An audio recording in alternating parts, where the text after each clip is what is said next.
চট্টগ্রাম মহানগর আদালতে মেট্রোপলিটন পুলিশের সিএমপি প্রসিকিউশন বিভাগের উপপরিদর্শক এসআই মোহাম্মদ শাহিন ভুইয়া প্রকাশ্যে ঘুষ নেয়ার একটি ভিডিও সামাজিক যোগাযোগ মাধ্যমে ভাইরাল হয়ে গেছে। এই ঘটনায় তাকে দায়িত্ব থেকে প্রত্যাহার করা হয়েছে।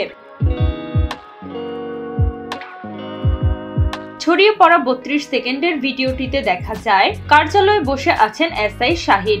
এক পর্যায়ে একজন আইনজীবী তার সামনে এসে মানিব্যাগ থেকে কয়েকটি নোট বের করে দেন। শাহিন টাকাগুলো গুনে নিজের কাছে রেখে দেন। তবে টাকা দেওয়া অ্যাডভোকেট তন্ময় বসাক বলেন, এটা ঘুষ নয়, স্বাভাবিক একটা লেনদেন ছিল। কোর্টে কোনো কাজ করাতে গেলে অনেক সময় ৫০-১০০ টাকা দিতে হয়। সেদিনও আমি জামিনের ফাইল প্রসেস করাতে সামান্য টাকা দিয়েছিলাম। ঘুষ হলে নিশ্চয়ই মোটা অঙ্কের টাকা লেনদেন হতো বলে মন্তব্য করেন তিনি।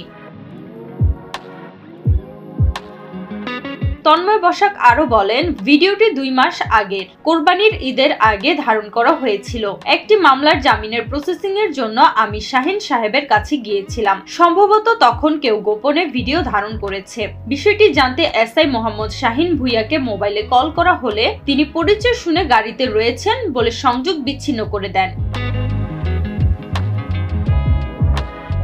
এ বিষয়ে সিএমপিতে প্রসিকিউশন বিভাগের অতিরিক্ত উপকমিশনার এডিসি মোহাম্মদ মফিজ উদ্দিন বলেন, আমরা ভিডিওটি দেখেছি।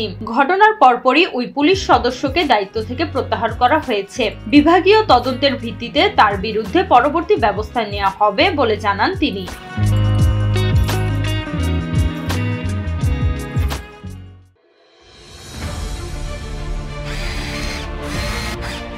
আলোতে থাকুন, ফোকাসে থাকুন, হাত রাখুন প্রজন্মের হাতে।